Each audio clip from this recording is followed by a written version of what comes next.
Sean muy bienvenidos a un nuevo episodio de Cultura Mínima. Esto que acabamos de escuchar es un fragmento de cuadros de una exposición compuesta por el ruso Modest Musorgский en 1874. Musorgский compuso esta obra inspirado en 10 pinturas y dibujos incluidos en una exposición póstuma de su gran amigo, el artista y arquitecto Víctor Hartmann, quien solo tenía 39 años cuando murió.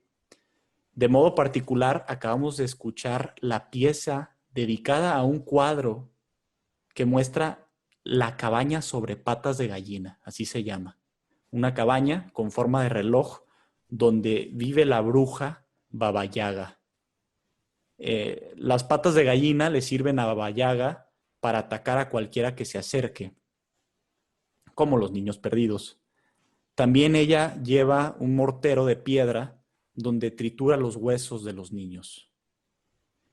Aprovechamos esta presentación musical para entrar al humor de lo que vamos a hacer el día de hoy. Una trilogía, vamos a hablar de una trilogía bastante sórdida, siniestra, en algunos momentos quizá hasta desgarradora. Y para ello me acompañan Alfonso Gómez, estudiante del doctorado en Filosofía Política en la Universidad de Heidelberg, y mi buen amigo también José Antonio Terán, politólogo, lector ávido y creador de Cultura Mínima. ¿Cómo están? Muy bien, Benjamín, disfrutando de una apacible tarde de verano, todavía en la Ciudad de México, de esas tardes que nos hacen evocar esos domingos en casa de la abuela, ¿no? Y ya cerca de retirarte, ¿no? Hacia Alemania nuevamente, entiendo. Sí, ya volveré. Allá también hay otras imágenes de abuelas idílicas, Ujú. pero bueno, pues ahorita estamos realmente en la indeterminación con esta pandemia. Así es. Y Terán, ¿qué tal estás? ¿Qué tal tu humor?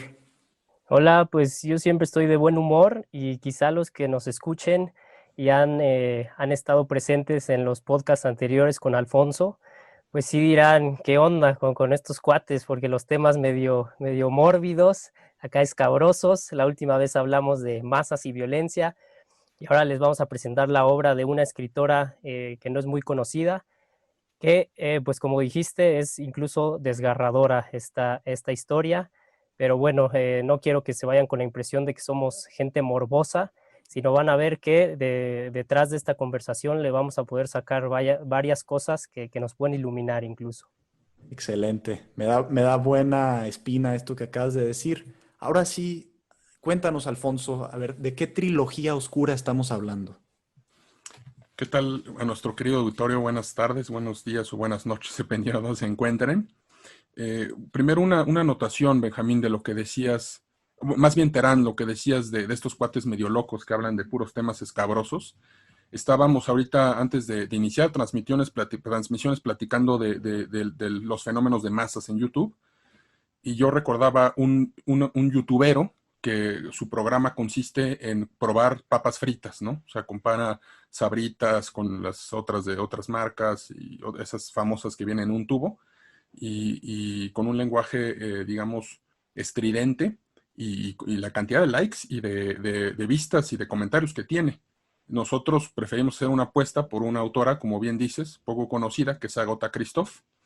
Es una autora húngara que se tuvo que exiliar a Suiza. Vivió gran parte de su vida en Suiza y tuvo que aprender el idioma francés y escribió en francés. Y esta trilogía se llama Klaus y Lucas, la publicaron así en castellano y consiste realmente de 3 libros, que es El Gran Cuaderno, La Prueba y el tercero que es La Tercera Mentira. Es, digamos, una historia desgarradora de unos gemelos, unos hermanos, no, perdón, no sabemos si son gemelos, son 2 hermanos a los que su madre los deja encargados en la casa de su abuela. En el momento en el que llegan, los niños se dan cuenta, a la abuela la llaman la bruja, los vecinos, y los niños, uno de los niños, el que redacta en primera persona estas memorias, dice, nosotros le decimos la abuela, la gente la llama la bruja, y ella nos dice hijos de perra. Entonces ya desde ese momento estamos entrando en un ambiente que nos es, digamos, desconocido. Estamos muy habituados a a las imágenes idílicas de la abuelita en mecedora en medio del jardín, hablando con inflexiones de ternura a los nietos, aves canoras que se bañan en fuentes de piedra, las tartas de zarzamora recién horneadas. Para resumirlo, Sara García en la tapa de El chocolate mi abuelita. Eso es lo que tenemos por idea de abuela. Y bueno, pues lo que vemos aquí es otra cosa. Vemos una abuela que no lleva ropa interior y que para orinar simplemente abre las piernas en el patio. Toda la casa está sucia, llena de lamparones de grasa, las paredes llenas de hollín, los establos con los animales sucios.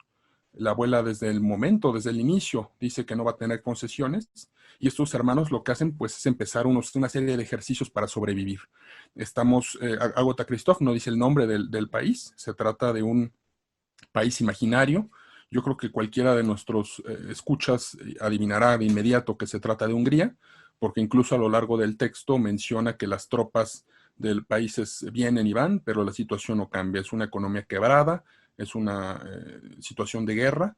Uno casi estaría tentado a decir con Agamben un estado de excepción permanente, que a mí me parece un disparate, pero bueno, digamos, es esta destrucción, es este soborno, entonces los niños hacen una serie de ejercicios, ahorita ya entramos más de lleno a eso, pero bueno, en términos generales, ese es digamos, el argumento.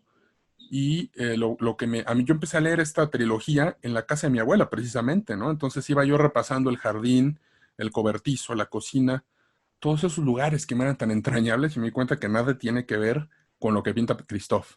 Entonces hay ahí una parte también de lo siniestro, de transformar cosas que no son cercanas a nosotros o agradables, como la familia, la abuela, el jardín, y darles un giro y volverlos siniestros. Eso quizá es lo que intenta expresar esta palabra alemana unheimlich, que traducen como uncanny, creo en inglés, y siniestro se traduce. Entonces dejo ahí votando como esta introducción y yo creo que más bien Terán que nos cuente también él qué impresión tuvo, porque además debo decirle a nuestro auditorio que hemos leído los libros en distintos idiomas, son distintas versiones. Entonces, bueno, ahí les doy la palabra.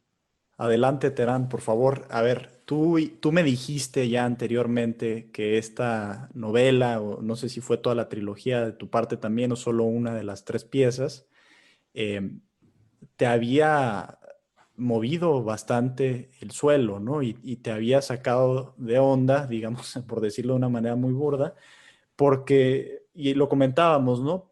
Y ya lo dice Alfonso, no estamos acostumbrados a estas imágenes de una abuela, ¿no? Una abuela maligna. Creo que hay pocas cosas más aterradores que he escuchado yo en mi vida.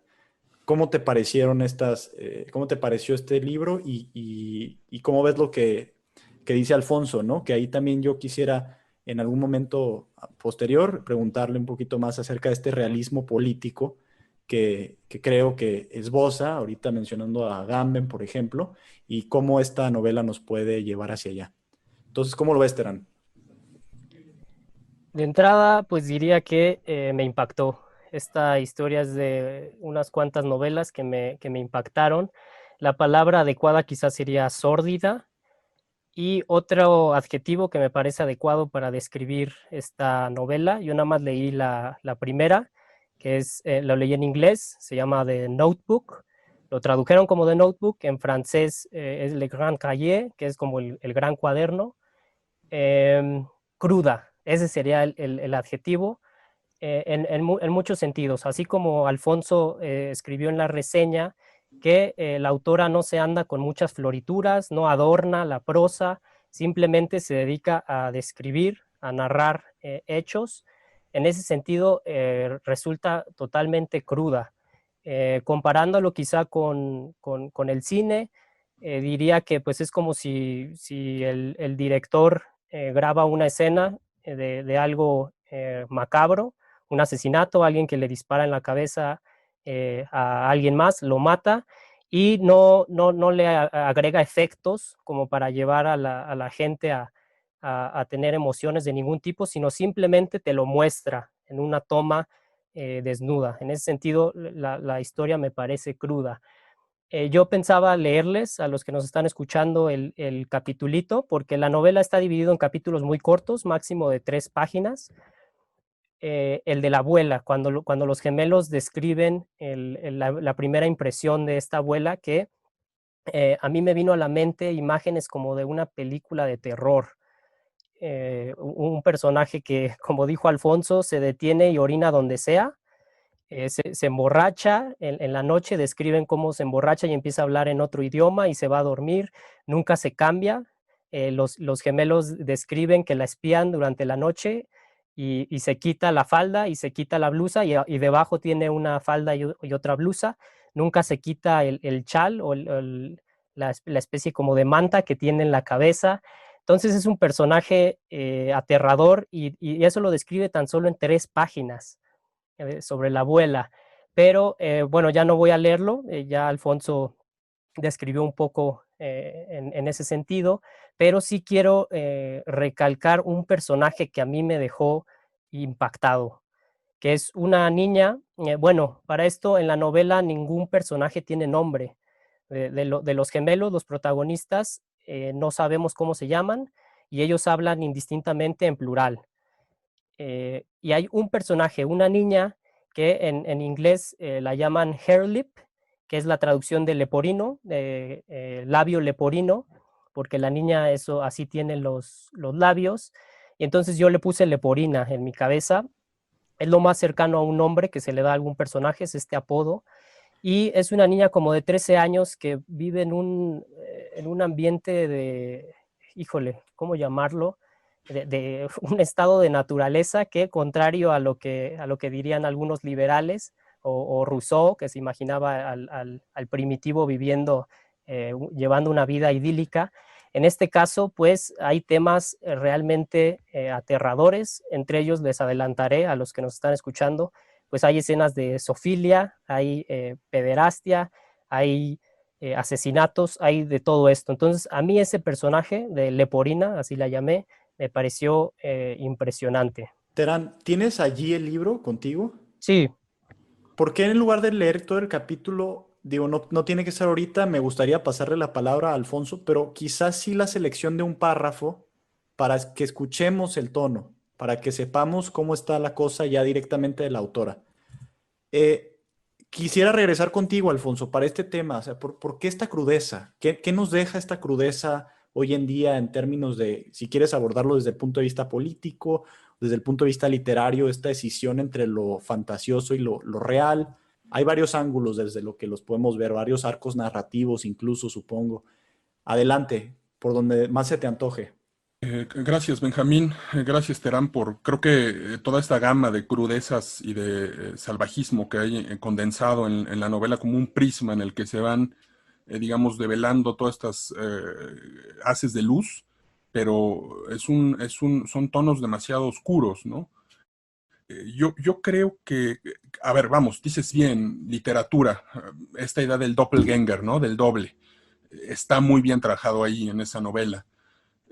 Hay una cuestión histórica incluso. Yo cuando este gran amigo que me recomendó el libro, cuando lo leí, le dije, yo tengo la firme intención de poner este libro, esta trilogía, en el programa de introducción a la ciencia política. O sea, creo que antes de que empecemos a fabular con velos de ignorancias, con situaciones ideales del habla, donde todos vivimos en la armonía, vamos a leer un intento de una autora que quiere demostrar, describir de la manera más realista posible lo que existe. Y cuando digo realismo, soy consciente también de la polisemia del concepto. Realismo en la pintura significa una cosa, realismo en la música, realismo en las relaciones internacionales, son cosas distintas. Pero vamos, yo lo aterrizo en esta frase de Tucídides de la historia de la guerra del Peloponeso. Dice Tucídides, los fuertes hacen lo que pueden y los débiles sufren lo que deben. Con ese mantra crecimos muchos en nuestros estudios de relaciones internacionales para entender lo que es el realismo político. Y esta frase viene del libro quinto, cuando se intenta ejemplificar el poder de los atenienses sobre los melios. O sea, cuando llegan a negociar, ya hay o sea, ¿qué negocias cuando eres la parte débil? ¿Qué negocias cuando te vas a entrevistar con Trump? ¿No? O sea, si tú eres el débil de la relación. Entonces, ahora, el hecho de que seas tú el débil que vivamos en una especie de juego de suma cero, donde los poderosos tienen esta idea, no significa que los débiles vivan para ser humillados. Hay maneras de extraer eso. Y creo que esta novela lo ejemplifica muy bien, porque podríamos aquí pasar horas, Benjamín Terán, hablando de Hobbes, de Maquiavelo, de Hans Morgenthau, de Raymond Aron, de Carl Schmitt, y hablar de todas estas ideas de que si el hombre es bueno, si es malo, si la esfera de lo político es el conflicto, si es la cooperación, si es la vida nueva. Es decir, no hay hay críticas incluso a eso, ¿no? De que si Hobbes escribió su libro cuando después en un contexto de guerras en Europa, si Carl Schmitt hizo lo mismo y por eso están como traumados y que realmente el ser humano colabora como en las islas polinesias donde hay un sistema de intercambio. En fin, es un debate inagotable, una vez inagotable, pero yo lo reduzco una cosa. O sea, Agatha Christoph en su libro parte de una situación dada. Es decir, nosotros son dos niños que su mamá los abandona en la casa de la abuela, a la abuela la llaman la bruja, esos niños no pueden cambiar el hecho de que le digan la bruja, tampoco pueden cambiar el temperamento de la abuela y tampoco pueden cambiar el hecho de que estén en un país intervenido militarmente.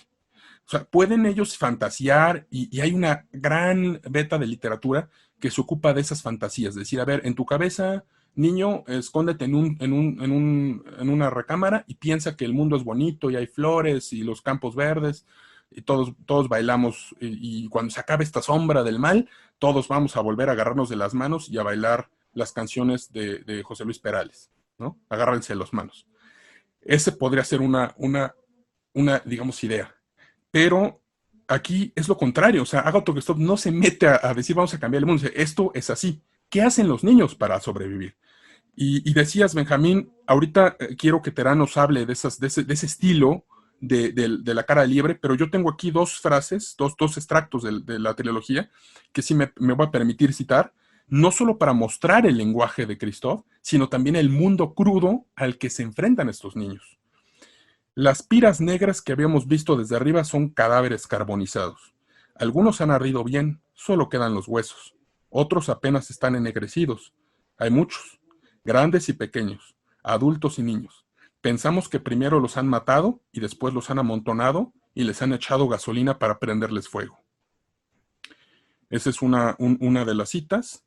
Luego hay otra que me gusta mucho porque es cuando narran la parte cuando muere su madre, porque después regresa su madre a visitarlos. Yo con estas citas, desde luego, intento no alterar el disfrute de la lectura a nuestro público. Les prometo que estas citas no alteran en nada el argumento, o sea, van a poder disfrutarlo igual, pero que les sirva como anzuelo. Miramos a nuestra madre, los intestinos se le salen del vientre, está toda roja, el bebé también. La cabeza de nuestra madre cuelga encima del hoyo que ha hecho el obús. Todavía tiene los ojos abiertos y mojados de lágrimas. La abuela dice, id a buscar la pala. Ponemos una manta en el fondo del hoyo y colocamos encima a nuestra madre. Sigue llevando al bebé apretado contra el pecho.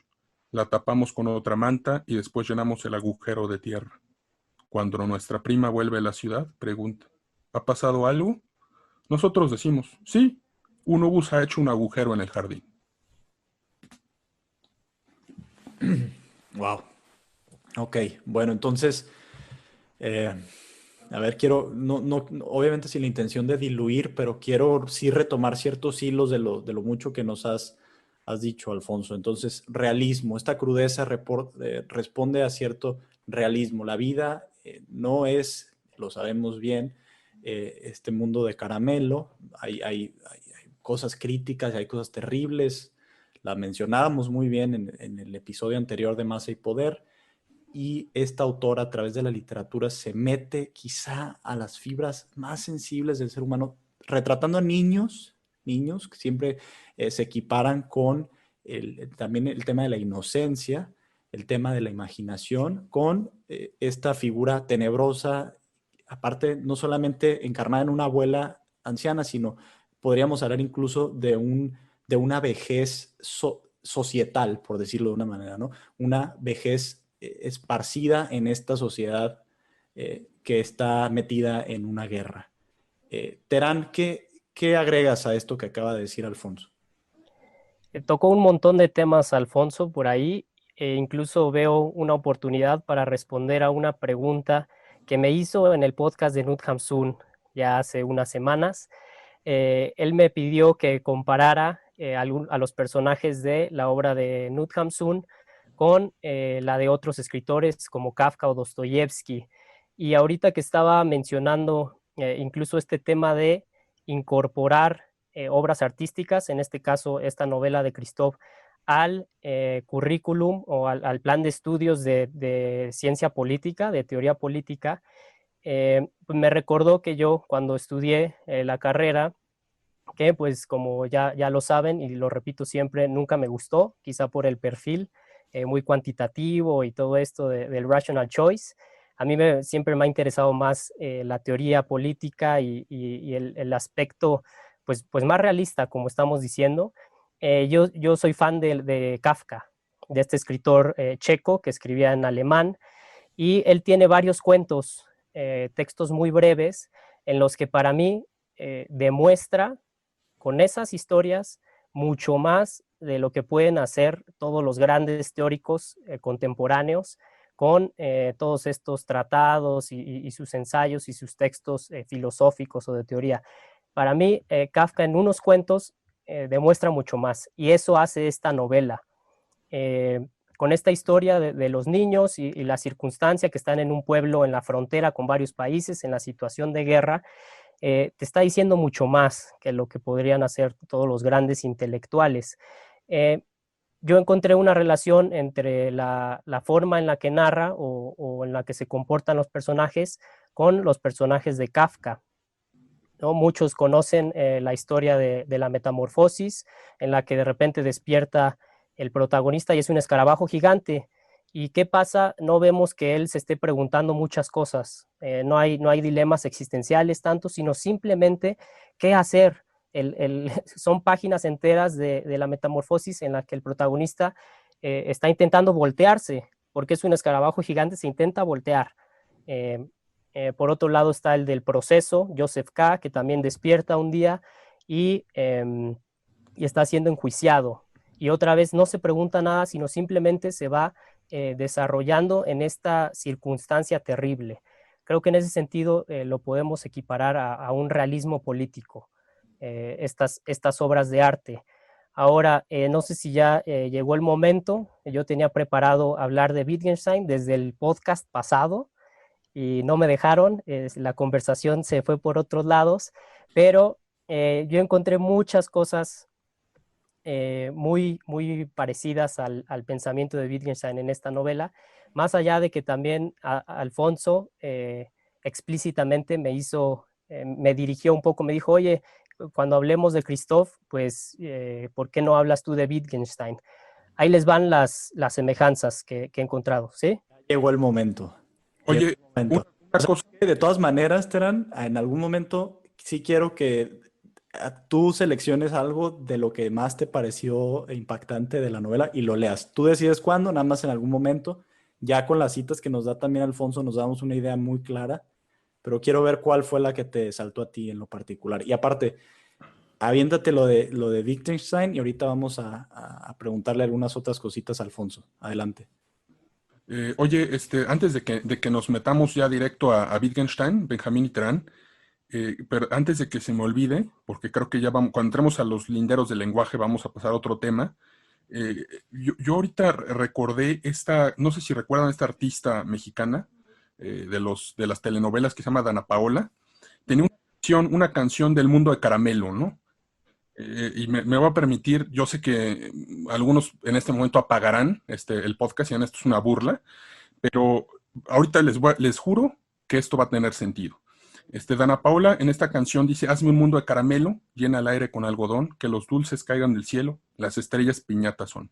De repente las alegrías se me antojan de corazón, si me como a besos la vida, chocolates los sueños son. Ese es como, digamos, el mundo como algunos teóricos lo pintan, ¿no? Ahora, yo en Christoph, y permítanme ser muy insistente en eso, cuando estamos hablando de unos niños que descubren esas piras de cadáveres, cuando estamos hablando de unos niños que van caminando por la calle y se encuentran a soldados con un uniforme, con el otro da igual, porque todos violan a las mujeres, porque todos son borrachos, porque todos destruyen las tiendas donde estos niños compraban sus crayolas, sus lápices para escribir. Incluso en la segunda parte hay uno de estos niños ya de grande adopta un jorobado, un personaje lisiado, y empieza a destacar en la escuela este jorobado, y los maestros llaman al padre y le dicen, oiga, le sugerimos que dé clases privadas porque los niños son crueles, y lo llaman jorobado, se burlan, etcétera. O sea, son cosas que hemos visto nosotros, ¿no? O sea, yo les pregunto y le pregunto a nuestro auditorio, o sea, ¿qué es más probable que veamos en la realidad? Un niño jorobado del que se están burlando y le están aventando cosas.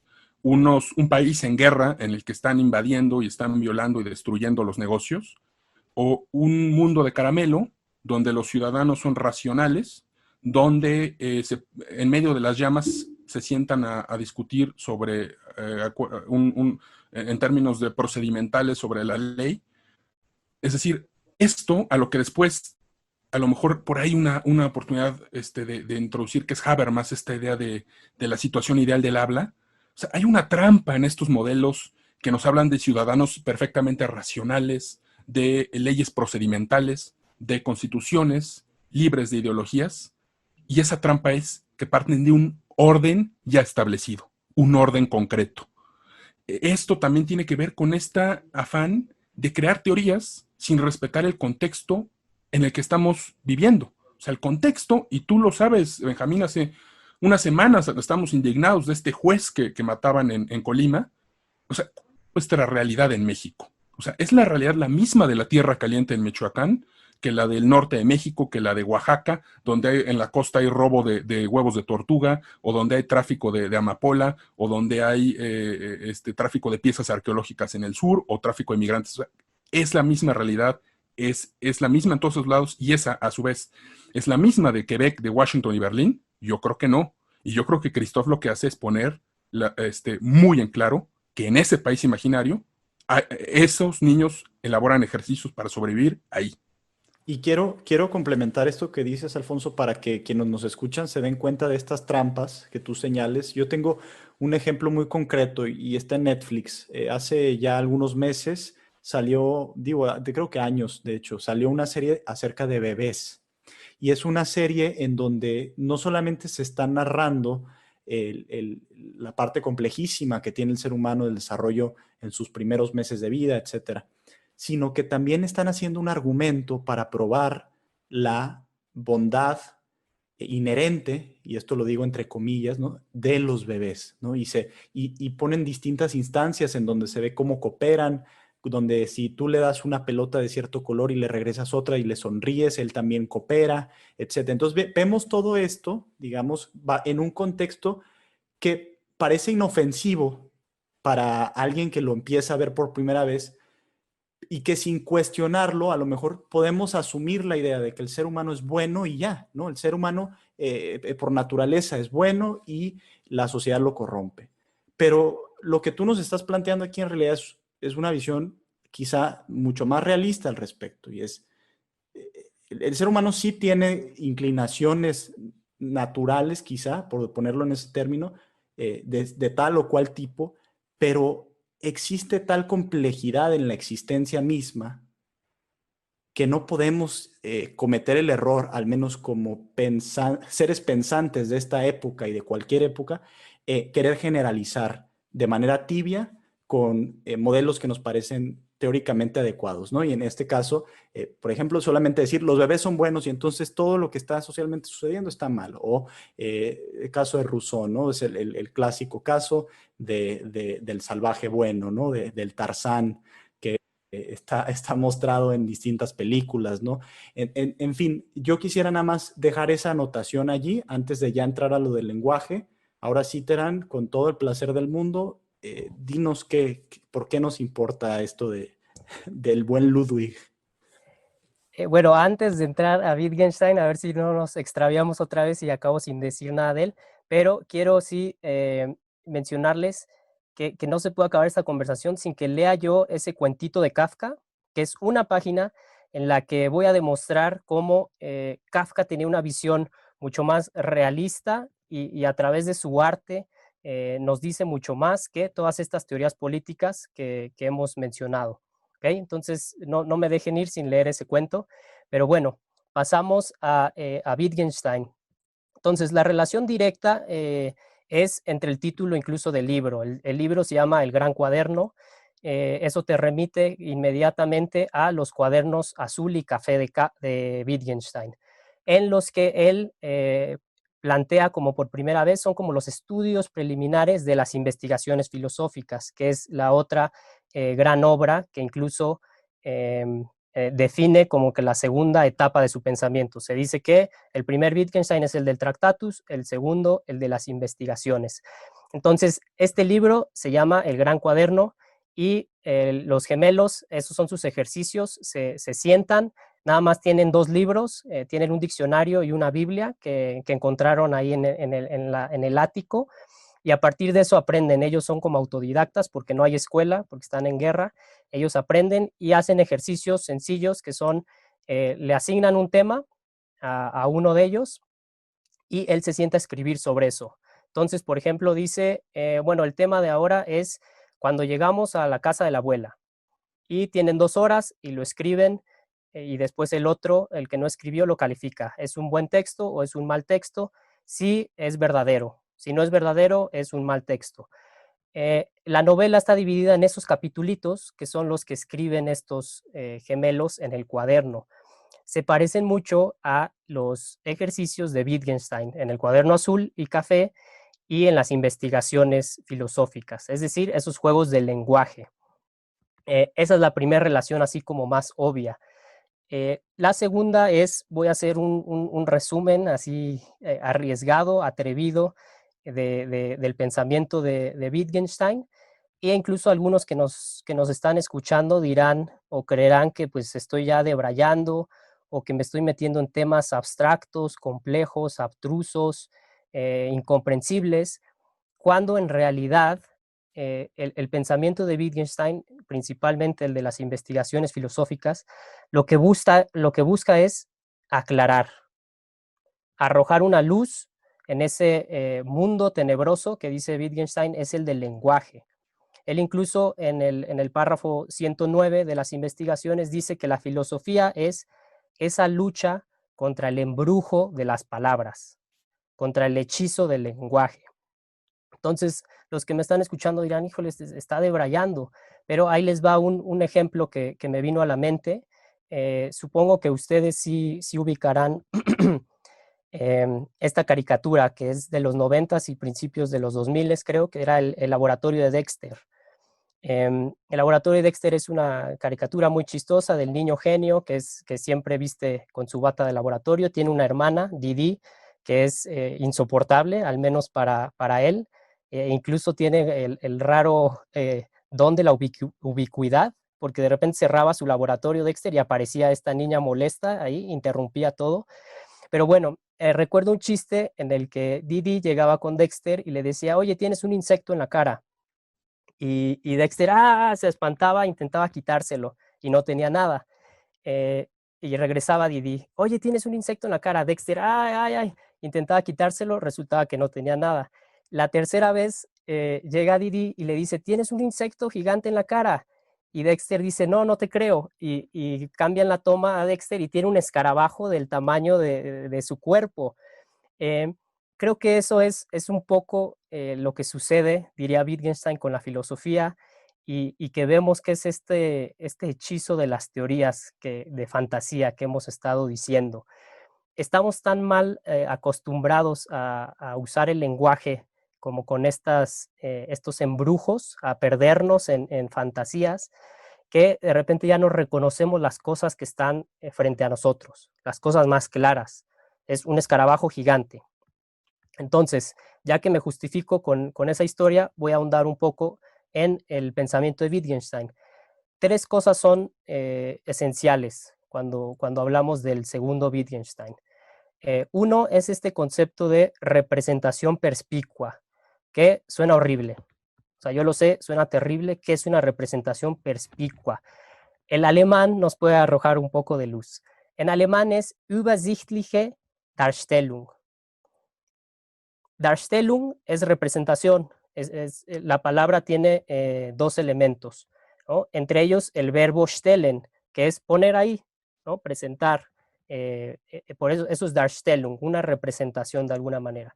Y Übersichtliche tiene también dos raíces, que es über, que es sobre, es decir, como una mirada que lo abarca todo, y Sichtliche tiene que ver con la vista. Entonces, algunos traducen este concepto, la versión que tengo yo, de hecho, de la UNAM, lo traduce como representación sinóptica, es decir, que resume todo, que tú de un trancazo puedes ver algo, ¿no? En ese sentido, perspicuo o conspicuo, que es claro. Entonces, ese concepto es fundamental en el pensamiento de Wittgenstein. Busca representaciones claras, no busca estas confusiones, estas explicaciones que quién sabe de dónde se saca la gente. 2, describir. Él dice, mi filosofía no va a buscar explicaciones. Si tú agarras un fenómeno y quieres convertir ese algo en algo más, estás mal, estás explicando, ya no estás haciendo filosofía. ¿Cómo lo vemos eso? La obra de Kafka, por ejemplo, muchos lo interpretan psicoanalíticamente. Sí, es porque tenía problemas con su papá y esto. Alguien podría, por ejemplo, el amor. Aquí viene una anécdota chistosa. Recuerdo que en la prepa, un amigo, estábamos discutiendo sobre el amor y él dijo, es que el amor es solo una reacción química. Vemos que eso es muy común. Sustituir algo, que es este fenómeno complejo, yo sé, el amor, por una reacción química. O algunos dirán, es una relación de dominio. O otros dirán, es puro interés. Otros dirán, es puro sexo, puro placer. Buscamos sustituir esos fenómenos con explicaciones y vemos que en realidad no explicamos nada. Entonces, Wittgenstein se opondría a eso y diría, hay que describir. En el caso del amor, pues hay que describir, sí, qué sentimos, qué viene con todo eso. Eso me lleva al tercer elemento fundamental de su pensamiento, que es conexiones. Él dice, no se trata de explicar, sino de encontrar esas conexiones. Y bueno, si uno lo piensa, incluso a un nivel físico o eléctrico, pensar es generar conexiones neuronales.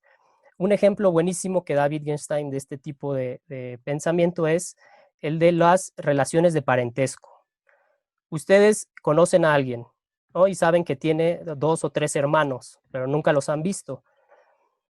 Puede que de repente conozcan a uno de sus hermanos por separado y pues simplemente lo ven como un individuo. ¿Qué dice Wittgenstein? De repente hay una conexión que no sabemos a veces explicar, pero que ilumina la situación. Entonces, ya que te dicen, oye, él es hermano de tal, ¿no? Juan es hermano de Ricardo, y ves de repente ese parecido incluso. Ese es el tipo de conexiones de las que habla Wittgenstein. Entonces, esos tres elementos, la representación perspicua, describir y las conexiones.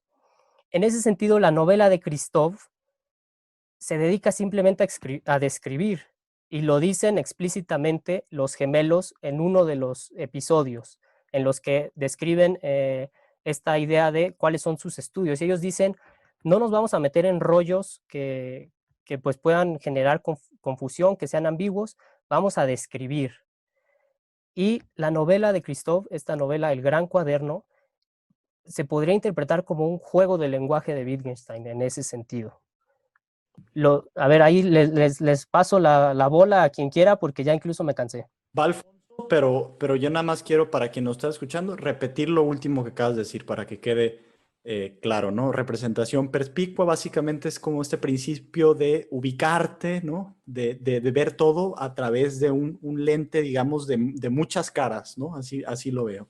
La parte de la explicación que tiene que, perdón, de la Descripción. descripción, perdón, en lugar de explicar, más bien. Describir, y ahí pienso yo en la poesía, ¿no? Por ejemplo. ¿No? Y describir nos puede acercar mucho mejor al fenómeno que simplemente tratar de poner un artífice que le llamamos lenguaje o explicación narrativa a través del lenguaje, que nos lo explique, mejor describir, y finalmente las conexiones, ¿no? Con otros elementos que nos develan finalmente cómo es que estamos viendo un fenómeno particular. Pues suena a un buen método. Ahora sí, Alfonso. Con lo que acabas de decir, Terán, te imaginé perfecto retomando el balón en en el primer cuarto del campo y cansándote de hacer bicicletas y reiletes y al final trabado, el balón queda ahí como botando y entonces Benjamín se adelantó un poco, lo bajó, ya controlado me lo pasa y yo retomo ese balón ya digamos caliente de tanto de que sacaste la magia y con Wittgenstein porque esto de la descripción a mí me parece fundamental, porque esa tendría que ser la teoría política que se hace, no la teoría política de cambiar al mundo, que es la que estamos habituados. Es curioso que, por ejemplo, en los últimos años, sobre todo en España con Podemos, ha existido una crítica a Habermas, ¿no? A estos liberales, ¿no? Además, Habermas que proviene de la escuela de Frankfurt, o sea, no es, digamos, un liberal en el sentido clásico. Pero se le critica que su mundo ideal, el mundo de caramelo del que ya hablé, pero lo curioso es que ellos proponen un modelo igual de fantasioso, que es, por ejemplo, basándose mucho en Chantal Mouffe, en esta idea de transformar el antagonismo en agonismo, ¿no? O sea, Mouffe dice que una cierta dosis de conflicto es necesario para las democracias, hasta una cierta dosis de populismo para contrastar el populismo de la derecha. Entonces, la pregunta sigue siendo la misma.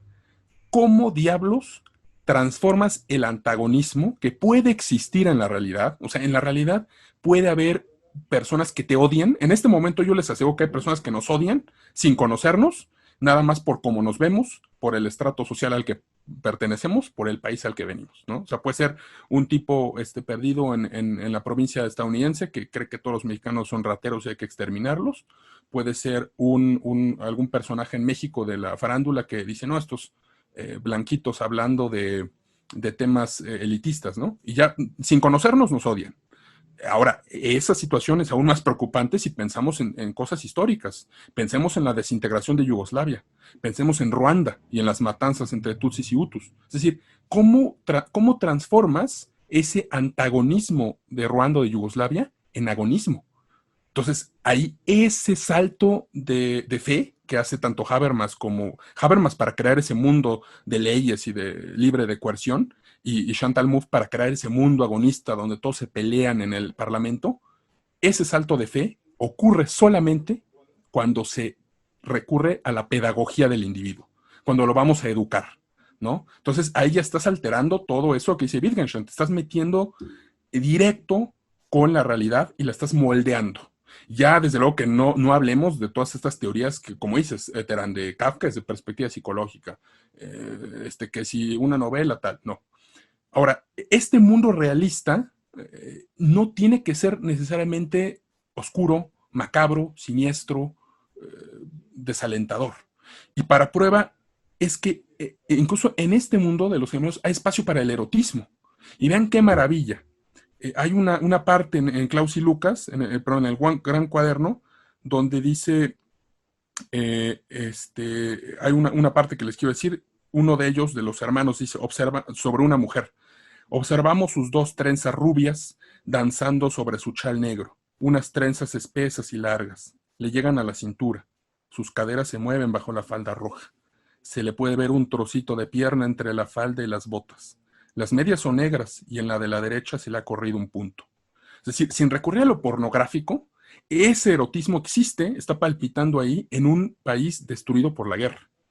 Eso me parece fundamental. Y a lo mejor le paso ya el balón a quien quiera ustedes dos, con una cosa que recordé ahorita de Wittgenstein, Terán, hablando sobre todo de las notas a Fraser, ¿no? A la mitología Fraser.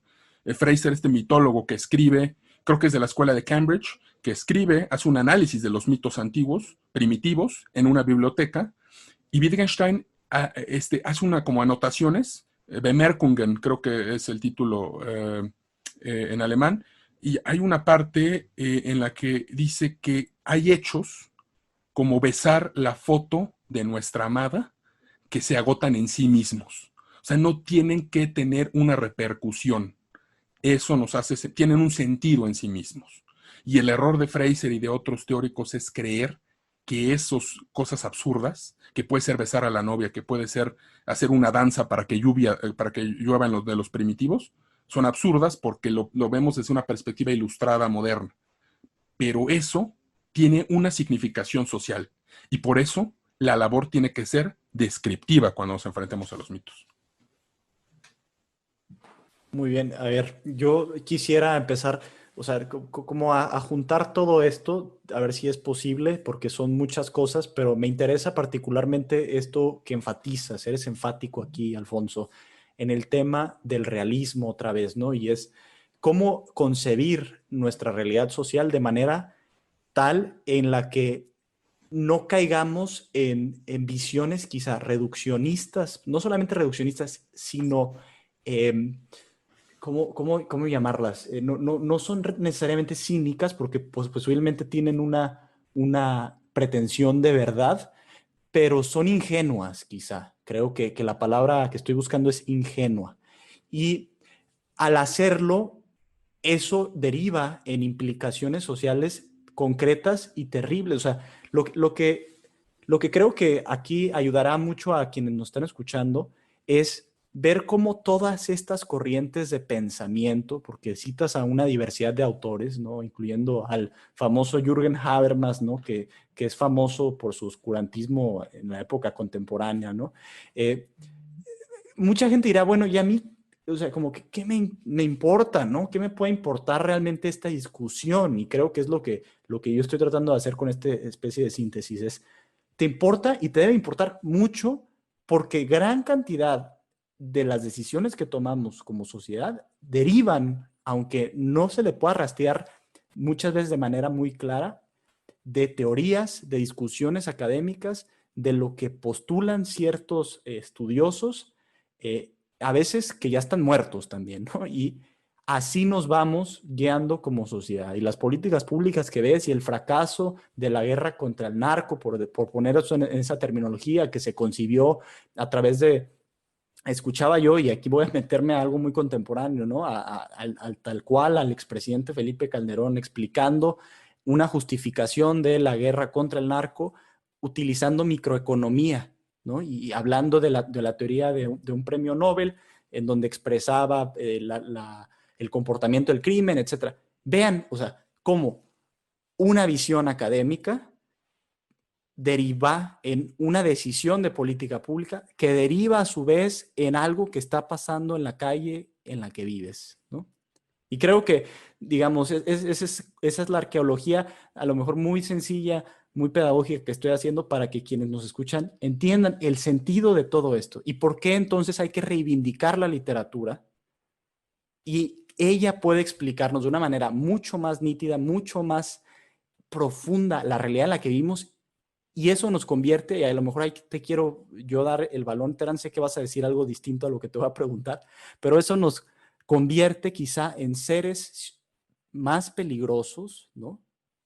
Y al mismo tiempo con la posibilidad de hacer bienestar mayor incluso en la sociedad, ¿no? ¿Por qué? Porque entendemos la complejidad de este realismo y podemos vivirlo de una manera quizá mucho más intensa a través de la literatura y a través de muchas otras cosas. ¿Cómo ves todo esto? En el fondo de esta discusión creo que va por ahí. O sea, por un lado hemos dicho realismo político en cuestión de teoría, pero a lo que queremos llevar a la gente que nos está escuchando es a mostrarles cómo a través del arte, particularmente de literatura, se puede iluminar y se puede entender la situación concreta que todos vivimos. Y por eso les voy a leer el cuento de Kafka. Para ello quiero primero hacerle un resumen porque no todos conocen de lo que voy a hablar, de un teórico político que se considera así como uno de los más importantes del siglo XX, que es John Rawls. Y tal vez así también se darán una idea de estas discusiones absurdas, ridículas, ingenuas, como dijiste, Benjamín, que se llevan a cabo en la academia. Y esto pues es un llamado de atención o una bofetada incluso a nosotros, que somos politólogos, tú y yo, Benjamín, y Alfonso internacionalista, pero pues viene de una escuela en particular, ¿no? Eh, bueno, John Rawls tiene un libro que se llama Teoría de la Justicia, creo que sí, Teoría de la Justicia, en la que vemos ecos o no sabemos ya si él fue el que provocó esto o o es la sociedad la que se ve reflejada en su obra, pero vemos algo con lo que mucha gente estaría de acuerdo. Él se mete en temas de igualdad. Entonces, nos da como un ejercicio mental muy sencillo para él y que la gente en la academia es como, ah, wow, así se deslumbran, que se llama el velo de la ignorancia. Entonces, él parte de la situación concreta que es, hay desigualdad, ¿ok? De eso todos estamos de acuerdo, puede haber desigualdad a mayor o menor medida. Y él dice, a ver, imaginemos que tenemos como la oportunidad de echar a andar la sociedad de cero, que muchos de entrada dicen, ahí ya estás mal, o sea, si de entrada te estás construyendo tu teoría a partir de esa situación hipotética, que si fuéramos como seres humanos neutros, pues ya está mal. Pero bueno, hagámosle caso, sí, vamos a hacer tu ejercicio. Entonces él dice, imaginemos que va a ser como una especie de lotería en la que se le asigna a la gente algo, o un recurso, llamémoslo si quieren economía, dinero en la sociedad. Entonces ese es el velo de ignorancia, él dice pongámonoslo y construyamos una sociedad a partir de ese ejercicio. ¿Cómo la plantearíamos? ¿De acuerdo? Entonces, eso es lo que yo pasé un semestre de mi carrera en una materia de universidad viendo esto. O sea, para que se hagan una idea, en una escuela de la que salen, quizá en este sexenio menos, pero han salido muchos de los altos funcionarios del país. Entonces, relacionándolo con lo que comentaste, Benjamín, estas teorías no son inocuas. La gente las aplica en la vida real. Alfonso comentó por ahí Podemos, ese partido que pues no, bueno, no quiero ahondar mucho, pero digamos que son muchos de estos sujetos que viven en el mundo de caramelo. Eh, entonces, ese es el velo de la ignorancia. Él dice que si nos lo ponemos frente a los ojos, construiremos una sociedad muy igualitaria, dice John Rawls. Ahora ahí les va una paginita de un cuento de Kafka que se llama Comunidad. En realidad este no es el título que él le puso, pero los editores, porque estos cuentos no se publicaron en vida de Kafka, le pusieron algunos títulos. Se llama Comunidad. Ahí les va. Pongámonos el velo de ignorancia. Somos 5 amigos. Hemos salido uno detrás del otro de una casa. El primero salió y se colocó junto a la puerta. Luego salió el segundo, o mejor, se deslizó tan ligero como una bolita de mercurio y se situó fuera de la puerta y no muy lejos del primero. Luego salió el tercero, el cuarto y por último el quinto. Al final formábamos una fila. La gente se fijó en nosotros, nos señalaron y dijeron, los 5 acaban de salir de esa casa. Desde aquella vez vivimos juntos. Sería una vida pacífica si no se ingiriera continuamente un sexto. No nos hace nada, pero nos molesta, lo que es suficiente. ¿Por qué quiere meterse donde nadie lo quiere? No lo conocemos y tampoco queremos acogerlo entre nosotros. Si bien es cierto que nosotros 5 tampoco nos conocíamos con anterioridad, y si se quiere tampoco ahora, lo que es posible y tolerado entre 5 no es posible ni tolerado en relación con un sexto. Además, somos 5 y no queremos ser 6. ¿Y qué sentido tendría ese continuo estar juntos? Tampoco entre nosotros 5 tiene sentido, pero bien, ya estamos juntos y así permanecemos. Pero no queremos una nueva unión, y precisamente a causa de nuestras experiencias. ¿Cómo se le podría enseñar todo al sexto? Largas explicaciones significarían ya casi una acogida tácita en el grupo. Así, preferimos no aclarar nada y no le acogemos. Si quiere abrir el pico, lo echamos a codazos, pero si insistimos en echarlo, regresa.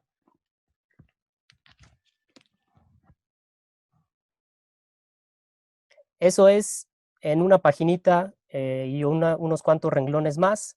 Franz Kafka dándonos una cátedra de realismo político a través de esta obra literaria y diciendo, suena chido todo lo que dices, Rawls, pero uno ni siquiera tiene que explicar por qué, pero no queremos al sexto en nuestra comunidad y es más, ni siquiera nosotros tenemos, si no tenemos una razón por la cual ser comunidad y simplemente porque nos vieron, nos señalaron, nos llamaron comunidad, no somos una comunidad.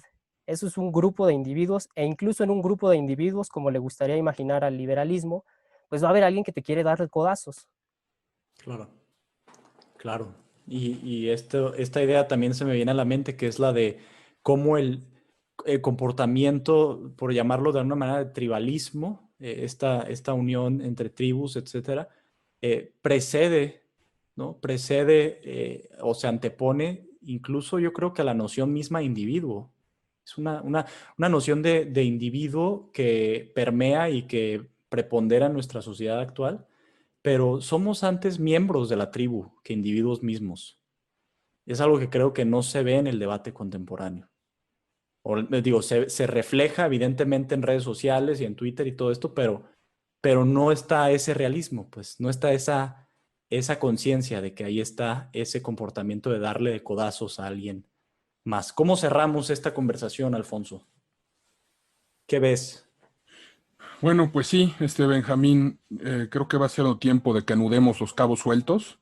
El cuento de Kafka, Terán, me recordó estos estudiantes de náhuatl de algunas universidades privadas que van a los pueblos a enseñarles náhuatl a personas que se comunican en español para hablar con Dios, ¿no? O sea, el absurdo de querer crear desde el laboratorio un individuo que no existe en la realidad, o a los alemanes que entusiastas se reunieron para enseñarles a algunos radicales fundamentalistas teorías de Hannah Arendt y de Habermas, ¿no? O sea, es el mismo sonido de una piedra hundiéndose en el agua. Y yo concluyo, por mi parte, el último comentario sería, ¿acaso rescatar esto de que Christophe escribió estos libros en francés, que no es su lengua materna? Eso es muy interesante porque si ustedes toman sus libros se dan cuenta que el lenguaje es muy medido, no carece de florituras, digamos, va justo al punto. Y eso que podría parecer en algunos casos como digamos, una excentricidad, creo que encierra una moraleja importante sobre el uso del lenguaje, y es la siguiente. La realidad de Christophe era de exiliada, y cuando estás en esa situación, no piensas en embellecer el lenguaje. Lo inmediato es comunicar las ideas, así, sin más. Eso creo que encierra una moraleja sobre, de alguna forma, un realismo. Por ahí tal vez le podríamos encontrar una crítica porque tal vez algunos digan, sí, de acuerdo, el arte, la literatura, se la compramos a estos que están hablando sobre estos temas y sí es mejor que la política, pero pues está el otro extremo, que sería este de querer caer nada más como en pretensión o en erudición o incluso en usar el arte como nada más un vehículo de denuncia, es decir, de exposición de ciertas ideologías. Entonces creo que yo lo relaciono con esta noción de Wittgenstein, que él dice, la representación perspicua es nuestra forma de ver el mundo, es decir, no es un artificio. O sea, él busca depurar a través de la filosofía estos hechizos del lenguaje para que podamos ver con claridad. Y un artista, entonces, que ya es capaz de ver, lo puede plasmar así, de esa manera, con toda esa luz en sus obras de arte. Entonces, por un lado, dejar también cuestiones de ideología, cuestiones de pretensión. Y ahorita, ya que aprovecho que le respondí una pregunta de un podcast pasado a Alfonso, esta de los personajes de Kafka, también lo relaciono rápidamente con algo que comentó Alejandro en el podcast de El Arte, si está más allá del bien y el mal. Él habla de esta concepción del pensamiento, según Aristóteles y Santo Tomás, y decía que hacen la distinción entre dos conceptos, en latín ratio, que es la razón, la racionalidad, que ahí podríamos decir, por ahí anda Habermas con su optimismo de esta discusión de individuos racionales. Muchas concepciones políticas y de la vida son así ingenuas porque se basan mucho en la noción de racionalidad en ese sentido. Y por otro, dijo Alejandro, está intellectus. E intellectus era ver, era captar esta luz que en otros filósofos contemporáneos dicen que esa luz es la de la belleza, ¿no? Uno de los tres trascendentales, que también leí Edith Stein, dice, la belleza es la que ilumina. Y por eso la labor de los artistas es con su intelecto, con el intellectus, captar esto y plasmarlo en sus obras de arte, y ahí pues tienes realismo político, tienes realismo existencial, tienes realismo de todo tipo, en el cual sí ya te puedes basar para tomar decisiones, pues, ¿cómo decirlo? Buenas decisiones de vida, ¿no? Entonces quería aprovechar y relacionar eso con el intellectus. Muy bien. Pues entonces quiero ver si sí me lo vas a cumplir o no, Terán, y con eso cerramos la frase de la novela que más presente te haya quedado o la que hayas seleccionado para esto, y con eso dejamos a los escuchas para que vayan a la lectura, para que ellos directamente se animen a entrarle. La idea de cultura mínima, quiero recordarles antes del cierre, es esa, es aquí damos una probada, damos unas interpretaciones que no necesariamente son las correctas, pero que creo o buscan intentar ilustrar cómo se le puede entrar por todos lados a la vida. La vida es infinitamente compleja e infinitamente bella si nos dejamos guiar por estas inquietudes internas que tenemos. Entonces, vayan a la lectura, definitivamente valdrá la pena. Ahora les dejo la cita de Terán. Y antes de todo, pues me despido también de Alfonso. Bueno, muchas gracias por todo, un placer y también estoy, ya que estamos en este momento de cumplir promesas, estoy expectante ante la cita de Terán. Perfecto. Adelante, Terán.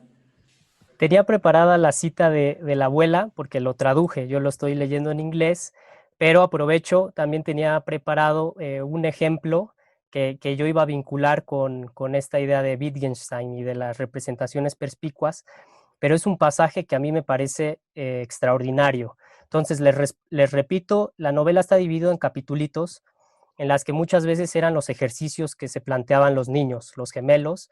Entonces decían ejercicio de crueldad y mataban animales para desarrollar eso, ejercicio de ser ciego y sordo. Entonces uno era ciego, el otro sordo y practicaban así muchas cosas. Hay un capítulo que es el ejercicio de mendigar y los niños en el capítulo sobre los estudios dicen, vamos a describir, no vamos a hablar sobre sentimientos. Y les quiero dar un ejemplo de cómo se puede hablar de sentimientos y a otro nivel, sin caer en sentimentalismo, en ningún tipo de pretensión. Entonces los niños hacen el ejercicio de mendigar, se van a la ciudad y se van descalzos, así en harapos, y empiezan a pedir, bueno, extienden la mano. Algunos le dan dinero, una señora llega y los acaricia en el cabello, de repente llega una anciana y les dice, ¿ustedes qué? Nada más están estafando. Y ellos dicen, sí, estamos haciendo un ejercicio. Y en su camino de regreso a la casa, bueno, la señora se va y les dice, hooligans, sucios, son unos impertinentes. Lo estoy traduciendo, entonces tal vez va a perder su punch, pero ahí les va. En su camino a casa, los gemelos avientan las manzanas que les regalaron, se deshacen de las galletas, se deshacen del chocolate, de las monedas, las avientan en el pasto alto que está a un lado del camino. Pero dice este narrador, que no sabemos quién es en específico, son los dos gemelos. Es imposible deshacerse de la caricia en el cabello. Esa caricia que le dio una de las señoras. Los esperamos en el próximo episodio.